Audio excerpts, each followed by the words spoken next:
వడగళ్లతో పంట నష్టపోయిన రైతులను ఆదుకుంటామని, రైతులు ఎలాంటి ఆందోళన చెందవద్దని మహబూబాబాద్ శాసనసభ్యులు డాక్టర్ భూక్యా మురళీనాయక్ తెలిపారు.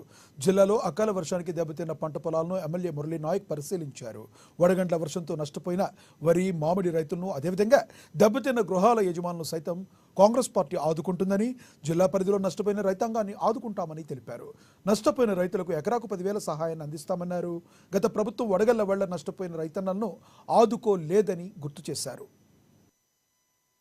మేల్ ఫీమేల్ అది కింటా 8,000 రూపాయలు పోయి ఏదైతే వంగడం ఏదైతే ఉందో, వరి మొత్తం గింజలు ఏర్పడి మొత్తం ఎండిపోయిన గింజలని కిందకి రాలి 75% పంట నష్టం జరిగింది. అందుకే ఈ రోజు మనం వరి పొలాలన్నీ తిరిగి ఎంత నష్టం జరిగిందో నాతో పాటు ఈఓ గారు, అగ్రికల్చర్ ఆఫీసర్ కూడా ఉండే, వారితో పాటు మొత్తం మేము పర్యవేక్షించినాం. అదే విధంగా ఇక్కడ మనకు మామిడి తోటలు కూడా ఉన్న కాయలన్నీ దాదాపు 60 నుంచి 70% మొత్తం కాయలు కూడా రాలడం జరిగింది. ఈ సంవత్సరం ఏమైనా కూడా ఒకటే ఒక రోజు, ఇది కూడా 1-2 గంటల వ్యవధిలోనే ఆ సుడిగుండం లాగా వర్షం రావడం, సుడిగుండంతో పాటుగా ఈ మొత్తం వడగళ్ల వాన కురడంతో పంట నష్టం తీవ్ర మొత్తంలో జరిగింది. కాబట్టి మనకు నెల్లికుదురు మండలంలో రాజుల కొత్తపల్లి, అదేవిధంగా సీతారాంపురం, ఏ సముద్రంలో కూడా నారాయణపురం గ్రామము, అలా చాలా గ్రామాలలో తీవ్ర నష్టం జరిగింది. నేను ఒకటే అగ్రికల్చర్ ఆఫీసర్ తోటి మాట్లాడి ఎంత పంట నష్టం జరిగిందో అదంతా మీరు రోడ్ల మీద నిలబడి అంచనా లేకండి, మళ్ళు తిరిగి కాలువలు తిరిగి ఎంత నష్టం ఉందో